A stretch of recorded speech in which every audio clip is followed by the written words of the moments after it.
وصفة اقتصادية جدا لعشاق البطاطس. طبعا نقدر نسميها البانيه. بدون فراخ وبدون لحوم. نقدر نسميها ناجتس البطاطس. طبعا شكلها واضح جدا، والقرمشة واضحة جدا، والشكل تحفة.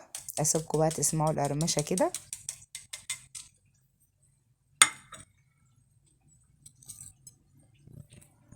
والسوا بتاعها مظبوط جدا، وما شاء الله طعمها خطير واقتصادية وسهلة جدا وهتعجبكم. يلا بينا نسمي الله ونصلي على الرسول ونشوف طريقة التحضير. معايا طبعا 6 حبات كده من البطاطس. طبعا الكمية اللي انت حابة تعمليها، انا عاملة بزيادة عشان انا هشيل شوية في الفريزر. نعملها وناخد اللي احنا محتاجينه، والزيادة بنشيله في الفريزر وقت ما نعوز نحمره. بيكون سهل كده في ساعتها ومتبل وجاهز. دلوقتي انا هقطع البطاطس بتاعتي، طبعا متقشرة ومغسولة كويس جدا. شرايح كده وسمكها كده زي ما احنا شايفين.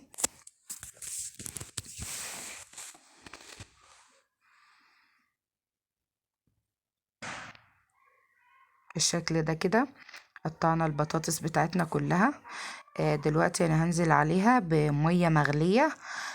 طبعا هركنها بقى في المية المغلية دي يعني 5 دقايق كده ولا حاجة، وبعد كده هنسلقها نص سلقة كده، نص سوا على البوتاجاز. ودلوقتي بقى هنركنها بقى على جنب، ونبدأ ننزل بالخلطة بتاعتنا، التتبيلة بتاعتنا. دلوقتي معايا كوباية دقيق، وعليها نص كوباية نشا،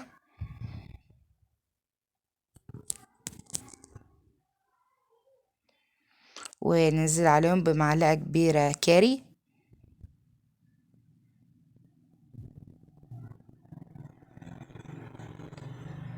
ومعلقة كبيرة كركم،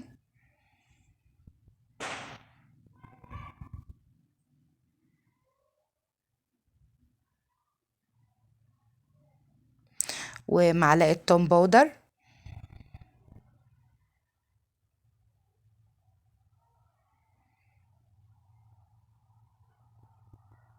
ومعلقة ملح،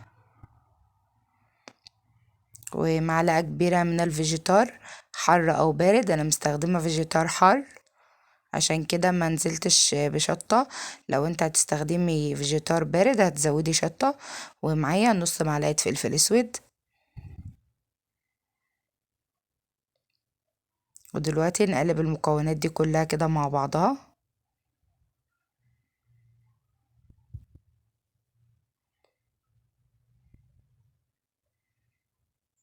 ما تنسوش تحطوا لايك وتشتركوا في القناة. ودلوقتي هنزل على المكونات بتاعتي دي بكوباية مية. يعني احنا هناخد مية لحد ما نشوف يعني سمك الخليط بتاعنا هنشوفه دلوقتي، وهنعرف اخدت معايا مية كوباية وربع. طبعا الخليط بتاعنا بيكون سمكه مظبوط، يعني تقيل شوية مش خفيف قوي، عشان يثبت على البطاطس بتاعتنا. ودلوقتي بقى انا جبت الكريسبي بتاعي، اديته طحنة كده لان كان جرش. نزلت عليه بنص معلقة من الفيجيتار برضو ونص معلقة ملح، ونديله تقليبة. ودلوقتي بقى البطاطس بتاعتنا بعد ما اتسلقت كده هنطلعها من مية السلق كده. طبعا نص سوا كده زي ما احنا شايفين. هنطلعها في مية باردة على طول، عشان المية الباردة تأخر السوا بتاعها ما تتهرش معانا، واحنا بنقلبها في التوابل وكده ما تتهرتش مننا.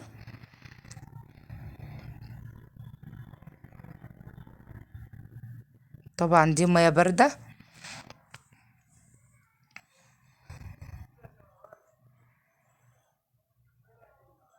وطبعا احنا بنسلق البطاطس بدون اي اضافات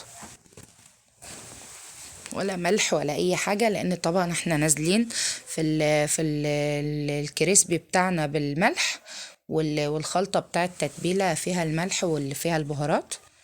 تمام.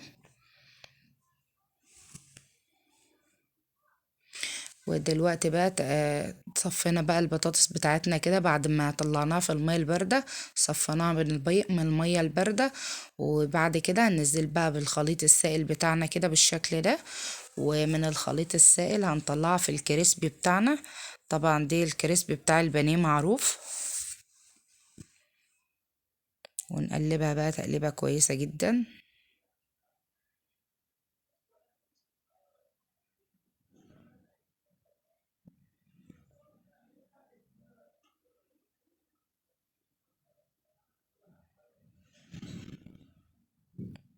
وبرضو هنعمل ايه، هنعمل كل البطاطس بتاعتنا بنفس الطريقة كده. نطلع البطاطس ننزلها في الخليط السائل، وبعد كده في الكريسبي. وده شكلها بقى كده، نطلعها على كيس تلاجة كده بالشكل ده، متماسكة جدا ويعني نص سوا ومش مهروسة مننا ومش جامدة في نفس الوقت.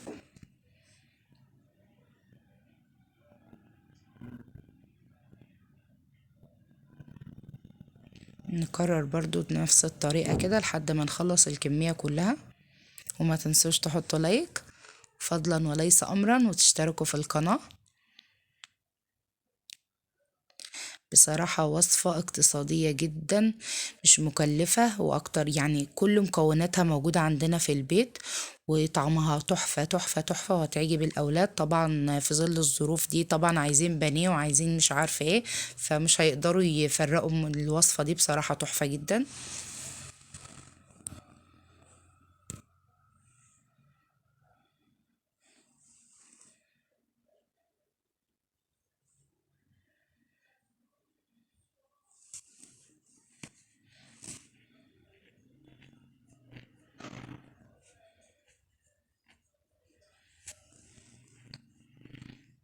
نقدر نسميه بقى بانيه الغلابة، ناجتس الغلابة، آه، أي حاجة زي ما احنا حابين.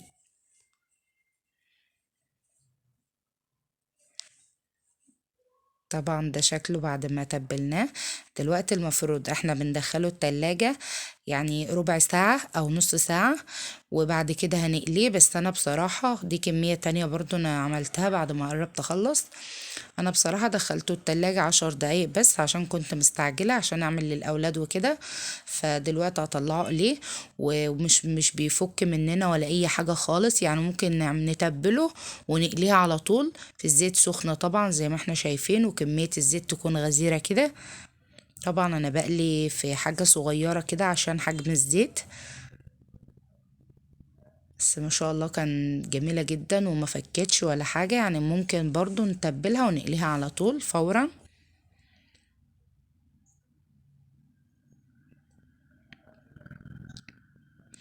ودي بقى اتحمرت معانا كده وخدت اللون الكريسبي، وطعمها جميل جدا وشكلها حلو. ده انا بطلعها بقى على الشبكة دي كده عشان تتصفى. نزل الزيت اللي فيها، هي مش شاربة زيت ولا حاجة ومقرمشة جدا. بس انا بحب اطلع اي حاجة مقلية على الشبكة دي كده بالشكل ده. وبعدها بقى بشوية كده اما بترتاح بقى وبتبرد برجع ارصها في الطبق.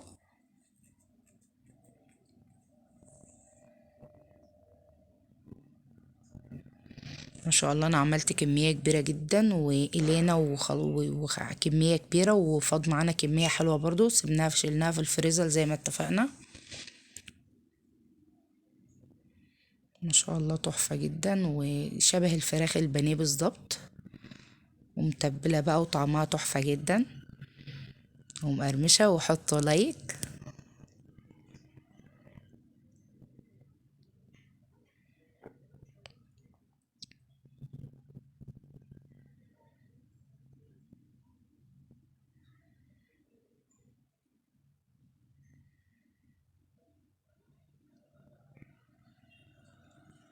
وكنت معاكم ام دونا. ما تنسوش بقى تشتركوا في القناة، واشوفكم في فيديو جديد. ودمتم في امان الله، والسلام عليكم ورحمة الله وبركاته.